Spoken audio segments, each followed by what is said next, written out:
Hey everyone, welcome back to the Vintage Super League. This is our last round's pairing here. I'm here with Steve Menindian. We just had a pretty interesting match there. Hi, everyone. Yeah.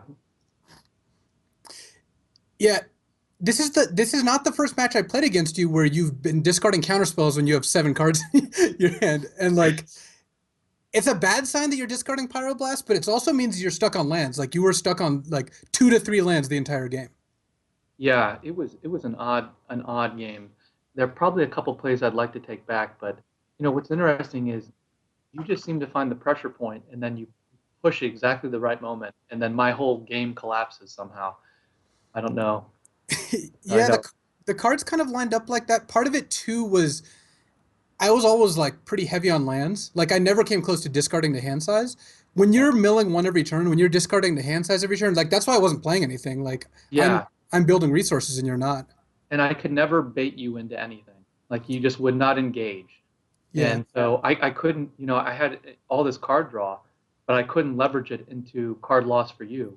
And so I was confronted over and over again with the situation of drawing an abundance of cards, but then having to discard or lose permanence on on the board. Yeah. I think that's the one advantage the decks that I've played against the decks that you played have. I think most of the advantages are in the Delver camp or the Pyromancer camp, whatever, because you have cheaper card draw and more and cheaper spells in general.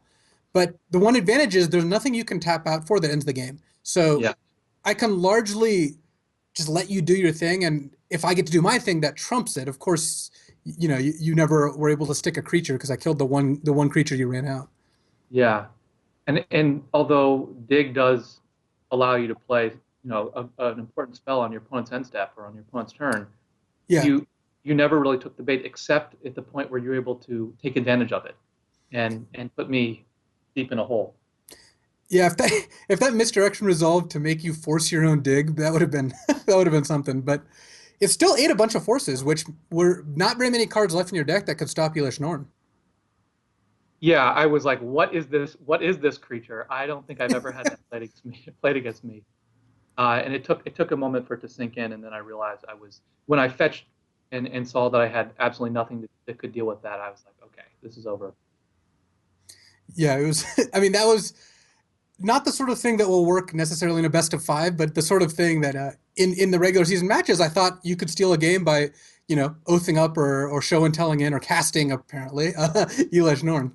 What's interesting is that the turn that you casted, I actually debated. I had wear and tear in my hand, destroying the Black Lotus because you were on the precipice of being able to hardcast Gristlebrand, and so I was concerned about that. But I also had Pyroblast I needed to cast, so it was very Yeah, very awkward. yeah, that was interesting. I mean, I guess we're gonna see your lists later, and other people might be playing similar things, so I won't ask too much about the list. But I did expect you to be on some kind of deck. I predicted a Mentor or a Pyromancer deck, just because based on your previous history. Yeah. Also, that you literally wrote a book about Gush, so. Yeah, I think I've played one non-Gush deck so far, but there Have were Have you played a non-deck Gush deck? You played Doomsday that had Gushes in it. yeah, I played that Steel City Vault in the last trimester of season one. Oh, okay. I forgot about that because I guess you were already locked, so I didn't really consider that. But There were really I think attractive reasons to consider other decks in this set, especially workshops. I think that was a strong consideration. yeah, I mean, I'll see. I'm playing against Bob and Dave, and my guess is 1 to 2 of them run workshops. We'll find out, tonight. But I built my deck under the assumption that I was going to play against about on average one Delver, one workshop, and one maybe like 50-50 of either, or 40-40 of either 20% something else. So Seems reasonable. Yeah. we'll see. All right, looks like the game's ready, so let's head on down. Oh, so here we've got our opponents. We've got a pretty close match in terms of their records. Are whoever wins is gonna have a very very similar record to whoever loses. If Bob would be 3-1 versus a 1-3, but if Rich wins, they'll have the same record. So pretty close on that front. Really excited to see what they're both playing. Definitely, and we covered one of Rich's accomplishments earlier today that he recently received his doctorate from Carnegie Mellon University. So, and he talked at length about strong passwords. We'll see if he figured out how to build a strong deck as well. And then, of course, we have Bob TGO, the great one, who's got a ton of Magic accomplishments, including being in the Hall of Fame, winning Player of the Year, 4 Pro Tour top eights. So, and he played the most out there deck last time, the Zeranorb Crucible World's Fast Spawn Carevex Torch deck, and went 2-1 with it. So I'm very curious to see what he brings today. Yeah, yeah. That. Oh, here we go. So Yeah, it looks like Rich is on Delver, and it looks like Bob is playing a mentor variant. I'm assuming since he has it would be Cavern. hard to imagine that with 2 Moxes and a Repeal in a Swords to Plowshares in hand, there weren't Monastery Mentors. But I mean, I guess stranger things are possible. Also, the Cavern of Souls is kind of a giveaway.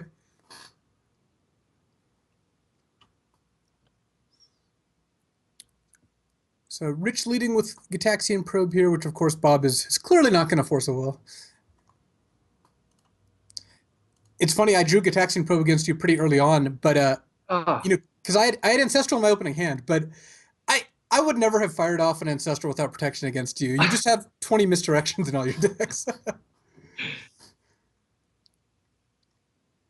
But here, the main point of interest is that Rich is going to know that if he just runs out Pyromancer, a Swords to Plowshares will get thrown at it at some point. So even though he does have the misstep, he may want to figure out like how he wants to fight through Force and Swords to Plowshares. Rich's hand here really facilitates the natural curve out of the Delver plan with turn 2 Pyromancer, turn 3 Gush, or in the Ephro trend, turn 3 Gush and Pyromancer. He's got a really nice setup here.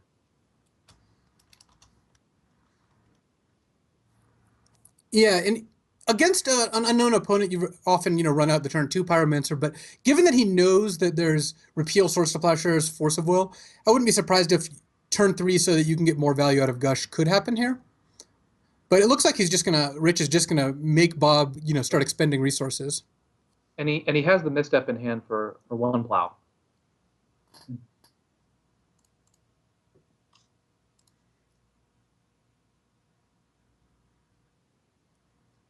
Bob is carefully considering what to do. He knows that even though he has removal, Pyromancer can still be a massive threat. Yeah. So one of the interesting things going on here is that Bob has to know that Rich has an answer to some amount of his cards because Rich saw Bob's hand. So there's maybe some consideration to forcing the Delver because if you end up having a fight over something with the Delver or the Pyromancer rather in play, obviously Rich ends up with a couple extra tokens, which can actually finish the job.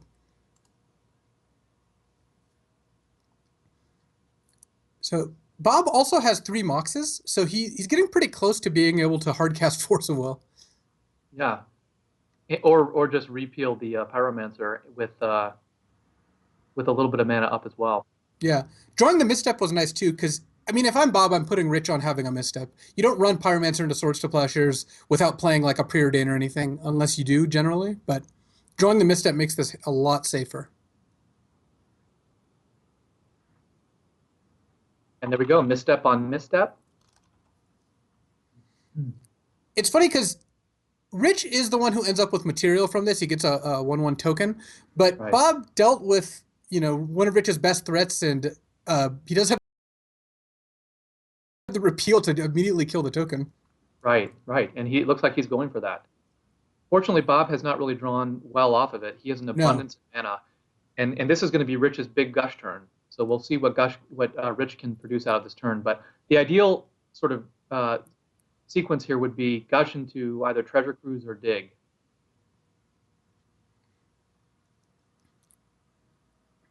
And this is part of why, of course, the Gush-based aggressive strategies are so resilient is that Bob had, Swords to Plowshares, Mental Misstep, Repeal. But yeah, if Rich finds a Delve card or just another Pyromancer, then Rich is all of a sudden on top. He gets to play a 0 mana draw two. Time Well, he's Walk, still not quite as good as last week's Time Walk, where he completely yeah. destroyed with it. The God draw Time Walk. No, but here Time Walk it is most minimalist. Um, but it has cycled into a young Pyromancer, which is all good. And this is exactly where Rich wants to be. Bob's now under pressure. I mean, even though Bob has a bunch more mana than Rich, neither has really anything going on. But a Pyromancer, of course, is gonna win in that situation. And even if what's interesting is Bob has held that Mox. Well, I guess until now. What often when playing with Mentor, you'll hold the Mox because it'll generate a token, which is very different than playing with the Delver deck. Yeah, Delver, you want to play all your mana sources. First of all, it doesn't even play as many Moxes because they don't work with Gush. Second of all, it just plays every single land every single turn because of Gush. But the Mentor decks, yeah, I can imagine them holding Moxes as long as possible because one of the advantages Mentor has is that it triggers off, your Sensei's Divining Tops, your Moxes, and stuff like that.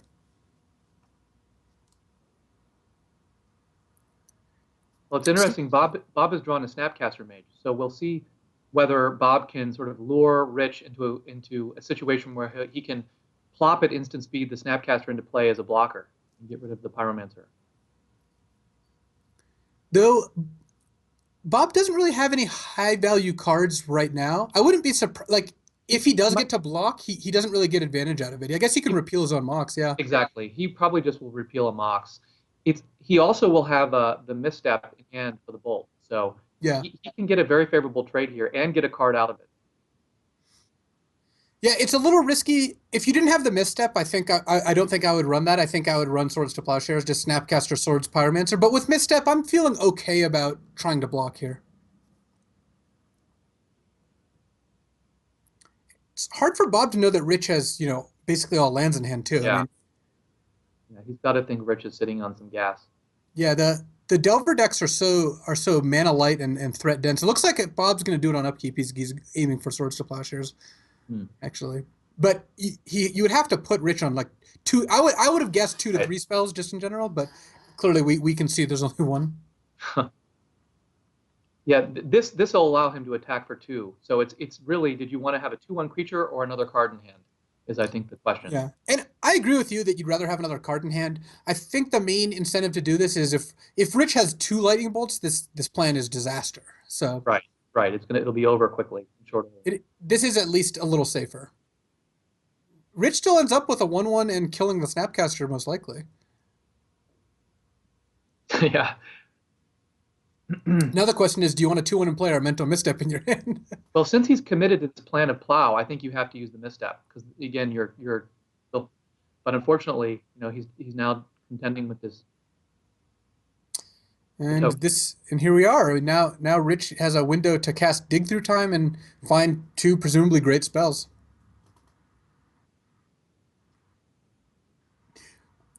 Your deck could easily have played Mentor or Pyromancer. Do you like Mentor more in that shell?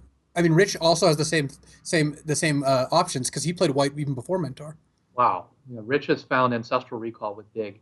I put together a number of different mentor decks, and I tested all of them, and I quickly decided that I preferred the Delver type shell, and then playing the Delver matchup, I found that the mentor deck was hugely favored, far more so than I expected.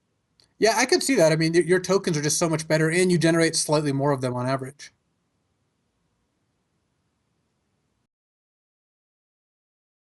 Wow, he's Rich got reasonably far Dak, ahead Dak, here. and this is the perfect use of Dak because Dak, even if it's resolved, he can get rid of those 2 lands and presumably Yeah, find something much better. the first activation of Dak is a straight up draw 2 here, and further activations are still good card quality. And the fact that this is drawing out a 4th will just clear the path for this ancestral. So either Yeah. way, Rich is just in great shape here. Wow. Yeah, I would fight over Dak here, especially since, by all evidence, Rich is not playing against a deck that's going to land like a Tinker for Inkwell or anything like too ridiculous. It looks like another kind of play to the board deck. So you don't need the force. You'd rather just be ahead on cards. And then Yeah, so he responded and then protected the deck and now yeah, has gotten Dig and Delver and Brainstorm. yeah. Now he kind of just has it all since he's got, you know, the dig fueled fully by Dak. I guess it would have been 6 without Dak, but Dak of course makes it a guarantee. Brainstorm and Delver, so a threat, another card draw spell, and Rich is going to be able to see effectively his whole deck, Oh, especially yeah. oh God. In the gush will translate the lands into Dak Fade and fodder here as well. So Yeah. This is why he's the greatest thief in the multiverse.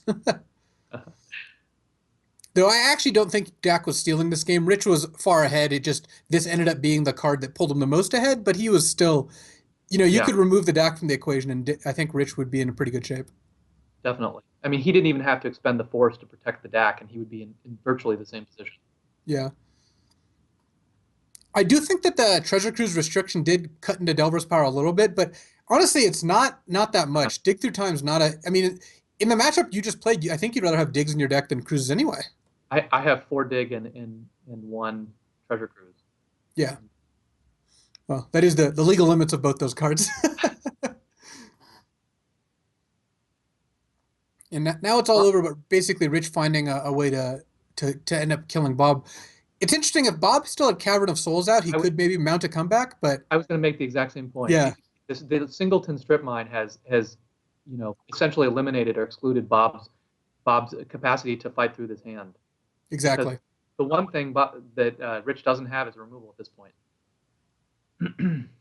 Although he has plenty of ways to find removal. Yeah. And I would imagine that these Delvers, Rich can obviously just flip them with that brainstorm if he really wants to. That's probably his plan right here. My guess also is that Jace the Mind Sculptor does not resolve.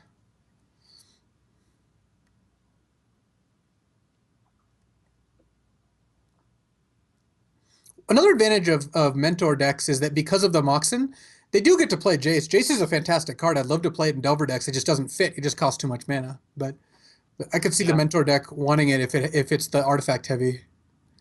Yeah, it's right at the edge of what those decks can afford, and when you have the additional artifact acceleration, it makes it more feasible. I mean, the synergy between Gush and Jace is amazing, so it's certainly an attractive consideration.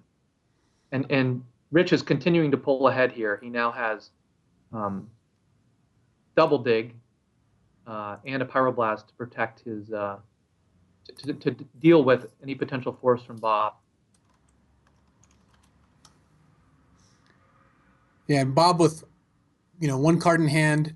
Rich, I mean, you see this in Vintage frequently. This isn't new with the Delver deck. When the blue card draw mirror, when one deck gets ahead, it can stop the other deck's card draw, and it tends to not. There's not a ton of comebacks in situations like this. Right. Every turn, Rich is drawing 3 to 4 cards, or it's with good selection, and every turn Bob's drawing one card and having it countered. Even at 2 for 1, it doesn't matter too much. He needs Cavern and Elish Norn. Yeah, Elish Norton would be pretty good here. I have to admit, on Yeah, either side of the board. he has basically 2 turns. It looks like. Yeah, Actually, that's not the case anymore. Yeah, yeah. With the lightning bolt, Bob has one draw step, and Rich right now has, force of will plus a blue card, which is enough by itself.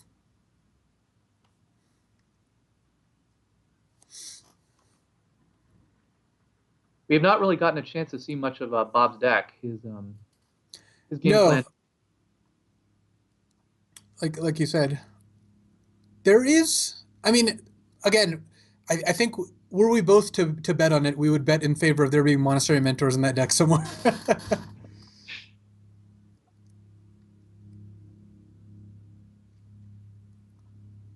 The Jace just came too late to make a difference.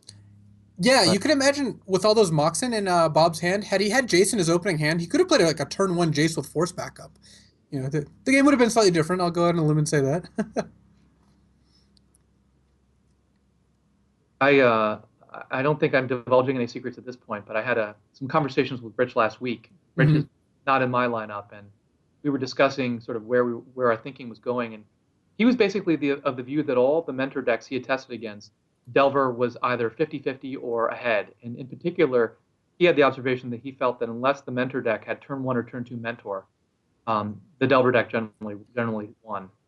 Hmm. Um, but I think in the sort of array of Delver mentor decks that I had been considering, that's probably true for most of them, except the version that I was running.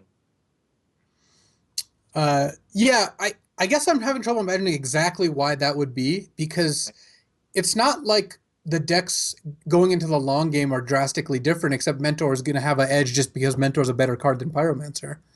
Right. I guess if you're building your deck thus that you have less card draw and more moxes and you can't play Gush, I can see Pyromancer decks getting too far ahead on cards, but it looked like your deck didn't have any of that. No, no. My deck was designed like a Delver deck with Yeah. Mentor.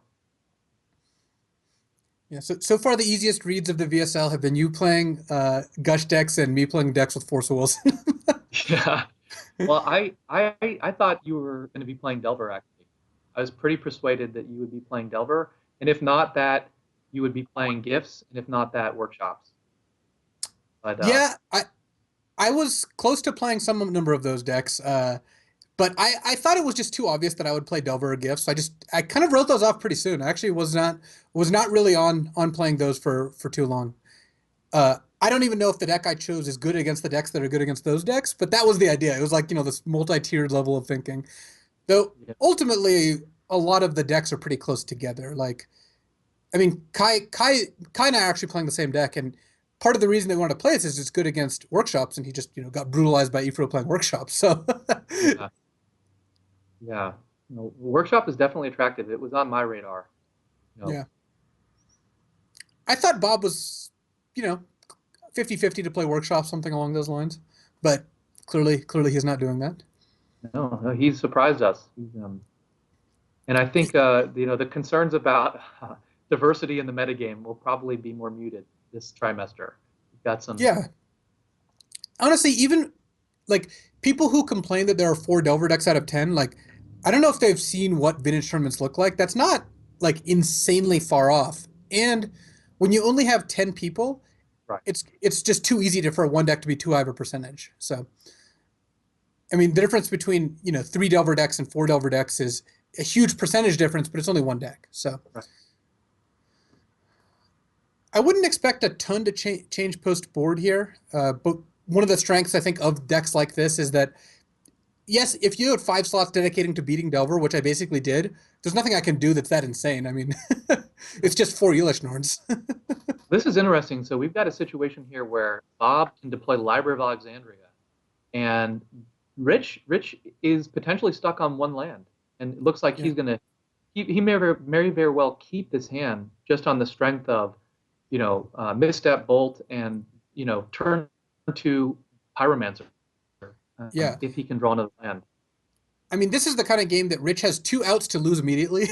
One Right. is just not drawing a second land, the other is not answering library. So it's kind of tough. And Rich has drawn his second land, so he is at least potentially in a position to race here. Yeah. He can, And Bob's hand is not insane against a Pyromancer. right. I still think that library has got to put Bob ahead here, especially, with like a time walk is kind of nice there too. So even if Rich has a Pyromancer, Rich doesn't have a Force of Will to protect it, just a misstep. So if Bob can find a source to Plowshares, the problem kind of gets dealt with. Yeah, this is going to be a really competitive game. I think that Rich can draw such that he can race and beat the library, but a lot's going to depend on what Bob draws with the library, because library drawing one a card, you don't have a lot of control over what you draw or deck manipulation. So, Yeah. and it's interesting that he decided to play the Mox instead of the Cavern. We'll see if he decides to play the Cavern as well. He can play it and still library next turn, but not if he has to use Misstep or Flusterstorm. And I assume that he wants to keep Flusterstorm up, though there are not a ton of spells Rich would just lead off with here. Rich is I think pretty close to having the perfect hand here that doesn't have a Yeah. bunch of restricted cards. He's got turn 3 Gush into whatever he wants really. He can probably DAC, and then the DAC will feed the dig. So he has probably turn 3 DAC, turn 4 dig. Yeah, and drawing Force of Will is, I think, just about the best Rich could draw. Save Strip Mine, that would be even better. Right. Because Rich has a lot of spells, and now that lets him convert, cards into mana, essentially. It looks like he is going to go for the time walk play here. I like that. It's interesting. Unfortunately for Bob, he has to play Cavern if he wants to hit his land drop. I guess he's always naming humans anyway, so it's not that big of a loss. But So Bob is also running Gush. So he's got the Gush. So he unfortunately The, Yeah, the, pretty the, far from being able to use it. old, the old Gush Cavern of Souls Library of Alexandria board. It's too bad Mox Sapphire doesn't count as island. I see no power level problems with that. What do you think about Rich throwing force here? Usually you don't force time walks, especially early, but time Right. walk is an extra card here. Well, especially since he's played the Cavern, he's kind of signaled he doesn't have, a blue duel. Yeah, Uh, so I think I'd be inclined to do it. The especially with a question, Pyromancer out. right. The question is, what's he going to throw out? And it looks like the misstep, which I think is probably the right call. Oh no, he's kept the misstep. No, he tossed the dig. I agree with you. I think I would toss misstep there. There's not a whole lot. Like if Bob had Swords to Plowshares in hand, he would have tapped Sapphire Cavern and left Pearl up. Right. Which he probably should have done anyway to telegraph it. Yes. Without the dig, I actually think there's a reasonable shot that Rich wants to just go like Dak Fade and steal your Mock Sapphire here. Maybe I guess maybe you gush just to try to hit Force of Will or Gitaxian Probe just to make sure, but Oh yeah, the gush digs gives you the additional land drop if he hadn't drawn the yeah. fetch. But I think that's the right play, and he's drawn Black Lotus, so he's going to be able to do whatever he wants. Yeah, he's ahead on mana. The dig would look pretty nice here, but I like Dak Fade and stealing Sapphire. That's one of the ways to beat Bob is constrict his mana when he's got no primary blue sources once you take the Sapphire. And I don't know what the math is, but Dig has a non-trivial chance of being able to find his singleton strip mine. Yeah. Or find preordained and things like that to find it. But he's going to be digging through his deck pretty quickly anyway. It looks like he's decided to. Oh, he is going to steal the Sapphire. Yeah, I think that's definitely what I would do. It just cuts Bob off of so many spells. I think I would take the Pearl because it cuts him off of more. He clearly does not have white. Oh, I'm sorry. You're right. You're right. He doesn't have any other blue source. That's right. Yeah, and a lot of Bob's white spells are Swords to Plowshares, which you have a misstep for, and you're kind of operating under the assumption that there isn't one in hand. And a Yeah. lot of the other white spells, I assume, are just humans, right? That Bob could just cast. Right, but Mentor is such a threat. I would But think that yeah, but he can cast that off the cavern still. definitely. So Bob's actually the one Yep. who's getting mana screwed this game. This is amazing. I, This I, would- I would not have predicted that given the opening hands, but Bob's the one who just can't cast any spells. this, He this can cast comes a back to Snapcaster, I guess. yeah, this comes back to the problem that libraries sometimes faces in modern vintage, which is that if you can create enough pressure on the other side of the board, library may not give you, it's not card selection. It just gives you raw card advantage. Here, he really needs he needs to find pinpoint cards. He needs mana. Bob choosing to main phase Snapcaster instead of discarding.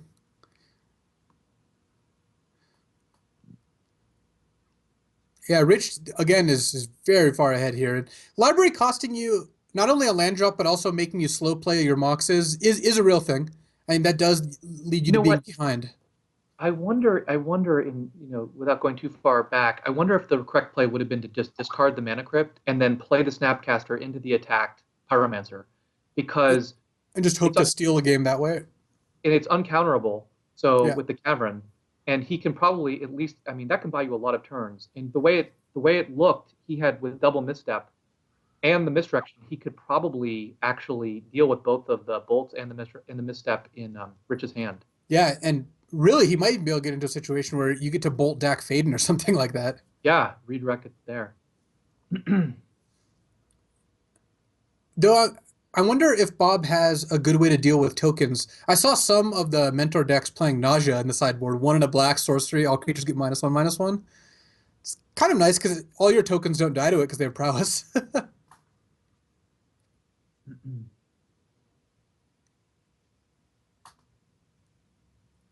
Rich just going aggro here, just digging into all bolts and pyroblasts. Amazingly, Bob is still at 17 life, but that's not going to be the case for long. No. Do you think it's going to go up or down?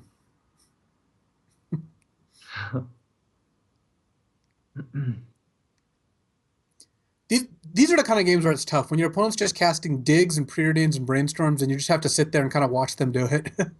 Yeah. Oh, that's a good point. Someone pointed out in the chat. You can misdirection lightning bolt, but it can't kill Dak because Rich still controls the lightning bolt. Misdirection lightning bolt's still good, but yeah, not gonna do all that. Misstep the misstep fight here, we just saw, Bob trade his two missteps for a misstep and a brainstorm, hugely favors Rich because he gets two tokens and Bob pays 4 life, which is way more relevant. Yeah, and and Bob is still nowhere near casting Gush to get back into library range. He's now out of the library range, which limits his options even further. I think his only chance there was to try and slip the Snapcaster into a position where he could trade with the Pyromancer. Yeah, Well, Rich, of given the course, contents of Rich's hand. that was going to be tough. Yeah, Pyroblast stopping the lightning bolt from killing the young Pyromancer, kills the Snapcaster as intended. So Bob has one draw step and he's got no relevant cards in hand and no mana. So unless he's got like balance in his deck, Right. He could use but there's a top. That's something. He could use a Black Lotus here. That might help. He could resolve Jace. well, he's tapping his Pearl to use top. So I'm assuming Right. balance is not around. Yeah, that's Mana Crypt is the card if you're trying to there you go. You see the top yielded a Snapcaster Mage, a Mental Misstep, and a Treasure Cruise. Well, that was a pretty much textbook Delver match. Yeah, things went according to Rich's plan. That things went well. Yeah. We have yet to see Monastery Mentor make a token. You cast one, it got deluged. Actually, someone in the chat asked why I deluged for 2 instead of 3 because of his prowess. My reasoning there was that if you forced, I wasn't going to force back anyway, so it didn't really matter. You were just drawing out counter magic. Yeah, but it is something to consider in general. If you're deluging and you have a Pyroblast for their force, you should probably over deluge just because Definitely. That's the thing is that it's in the Mentor Mirror, Swords has proven to be so much more important than Lightning Bolt for that very reason. It's really hard to get rid of a Mentor if your opponent sees it coming. Yeah. I mean, even just casting Gush or something in response, or Lightning Bolt on their own card or Swords or whatever gets you most of the way there. In the array of sort of options and approaches to designing these Mentor decks, it looks like Bob tried to split the difference. So he was trying to use the Gush package because of Gush's capacity to boost Mentor, but he was also running the top and the big mana and Cavern. Yeah, and there may be some mild dyssynergy there, but he has 2 more weeks to see how that runs. This week was not his week. no, and I would suspect there's like 1 or 2 Caverns in his deck, more likely to be 1 than 2, and he just happened to draw 2 of his maybe 3 total colorless lands, non-Gush lands, with his Gush. So yeah, variance kicked in, and Delver is just the most consistent. So it certainly is, yeah. And so up next, we've got Chris against Randy. So I'm curious if either of them ran back their Belcher deck. Are you predicting, how many Belchers are you predicting in this match? uh, uh, I think there's a really good chance Randy's going to run it back, but I don't think Chris will. So what do you think? I'm guessing there's 0, but I think that if there's 1, it's in Randy's hands. Yeah. Randy does love that deck. He's played it a lot. And I think he has a good sense of where to go, to how to make adjustments. Like week to week. Yeah. Yeah. Predictions for Chris? Chris is kind of a loose cannon. I mean, he ran Stacks twice, or he ran Workshops twice last season, but then he ran, Esper Hate Bears. Yeah. And then here he ran Mono Blue Belcher. So, and another piece of information about Chris is he loves Delver decks in general. He likes playing them in Legacy. I've seen him play them a lot. So I actually think that he might be on Delver. I think, or a Delver-ish build. I include Monastery Mentor in the Delver family. Okay. Yeah, I think he might play something with white in it as well. I suspect he'll probably go something more towards the big mana version than the vintagey Gush Gush builds. We'll see. Yeah, it's funny that we call them Delver, but Delver is like easily the least important of all the cards in the decks right now. But yeah, and even more so because it doesn't actually trigger Mentor, so it's so much less important. And the Yeah, capacity Mentor has to overwhelm, the aggro matchups makes Delver even less important as well. yeah.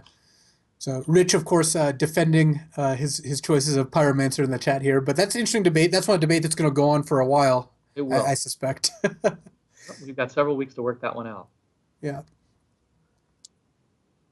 So we're going to take a quick break. When we come back, it's Chris Pikula against Randy Bueller with David Williams and Eric Froelich on commentary. Sounds good.